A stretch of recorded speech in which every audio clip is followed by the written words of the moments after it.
Hi welcome to kids spoken world. நம்ம இன்னைக்கு என்ன டாபிக் பார்க்க போகிறோம்னா பாஸ்ட் பெர்ஃபெக்ட் டென்ஸ் தான் பார்க்க போகிறோம். பாஸ்ட் பெர்ஃபெக்ட் டென்ஸ் எப்போ யூஸ் பண்ணோன்னா, அதாவது தொடர்புள்ள இரண்டு கடந்த கால நிகழ்ச்சிகளில் முதலில் நடந்த செயலை பாஸ்ட் பெர்ஃபெக்ட் டென்ஸிலும் அடுத்து நடந்த செயலை பாஸ்ட் டென்ஸிலும் கூற வேண்டும். Let us see one example. When we reached the airport, the plane had already left. இதில் ரெண்டு கடந்த கால நிகழ்ச்சி இருக்குது. எதெல்லாம்? we reached the airport, நாங்கள் ஏர்போர்ட்டை ரீச் பண்ணிட்டோம், அதுவும் நடந்து முடிஞ்ச ஒரு செயல். the plane had already left, plane கிளம்பிடுச்சு, இதுவும் நடந்து முடிஞ்ச செயல்.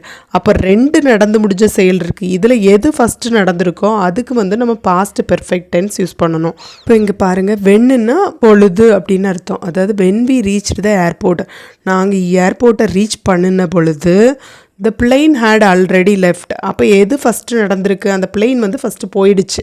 அப்போ நம்ம பிளெயின் போயிடுச்சு அப்படிங்கிறத நம்ம பாஸ்ட் பெர்ஃபெக்ட் டென்ஸில் சொல்லணும். நடந்து முடிஞ்ச ஃபஸ்ட்டு செயலை பாஸ்ட் பெர்ஃபெக்ட் டென்ஸில் சொல்லணும்.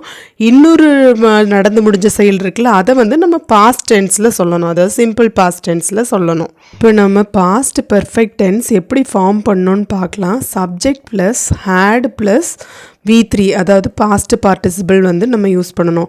இங்கே எல்லா ப்ரொனவுனுக்குமே நம்ம ஹேட் தான் யூஸ் பண்ணணும். ஹேட் ப்ளஸ் பாஸ்ட் பார்ட்டிசிபிள், அதாவது had gone, had written, had reached, இந்த மாதிரி அந்த V3 நம்ம யூஸ் பண்ணணும் ஹேட் கூட.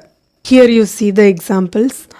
I had eaten, we had eaten, you had eaten, they had eaten, he had eaten, she had eaten, it had eaten. So it is very simple. அதாவது had மட்டும் add பண்ணிவிட்டு அந்த past participle V3 add பண்ணிட வேண்டியதான். Let us see the keywords. நான் ஒரு 3 keywords தான், அந்த 3 keywords வந்தாலே அதில் நம்ம பாஸ்ட் பெர்ஃபெக்ட் டென்ஸ் தான் யூஸ் பண்ணணும். இங்கே பாருங்கள், வென், ஆஃப்டர், பிஃபோர், இந்த 3 கீவேர்ட்ஸும் வந்துட்டாலே அந்த சென்டென்ஸில் நீங்கள் பாஸ்ட் பெர்ஃபெக்ட் டென்ஸ் யூஸ் பண்ணணும். வென்னுனா என்ன? வென்னுனா அச்சமயத்தில், ஆஃப்டர்னா பின்னால், பிஃபோர்னா முன்னால். Let us see the examples. After the boy had plucked the flowers, he ran away. அவன் பூக்களை பறித்த பிறகு ஓடி போனானா. அப்போது ஃபஸ்ட்டு என்ன ஆக்ஷனை பண்ணியிருக்கான்? பூக்களை பறிக்கிற வேலையை பண்ணியிருக்கான். அப்போது அந்த சென்டென்ஸில் ஹேட் பிளக்டுன்னு நம்ம யூஸ் பண்ணியிருக்கோம். ரெண்டாவது எக்ஸாம்பிள் பாருங்கள். we had reached home before it began to rain. நாங்கள் மழை பெய்யறதுக்கு முன்னாடியே வீட்டுக்கு ரீச் பண்ணிட்டோம். அப்போது வீட்டை ஃபஸ்ட்டு ரீச் பண்ணிடுறாங்க, அதுதான் ஃபஸ்ட் ஆக்ஷன். அப்போ அதில் நம்ம பாஸ்ட் பெர்ஃபெக்ட் டென்ஸ் யூஸ் பண்ணியிருக்கோம்.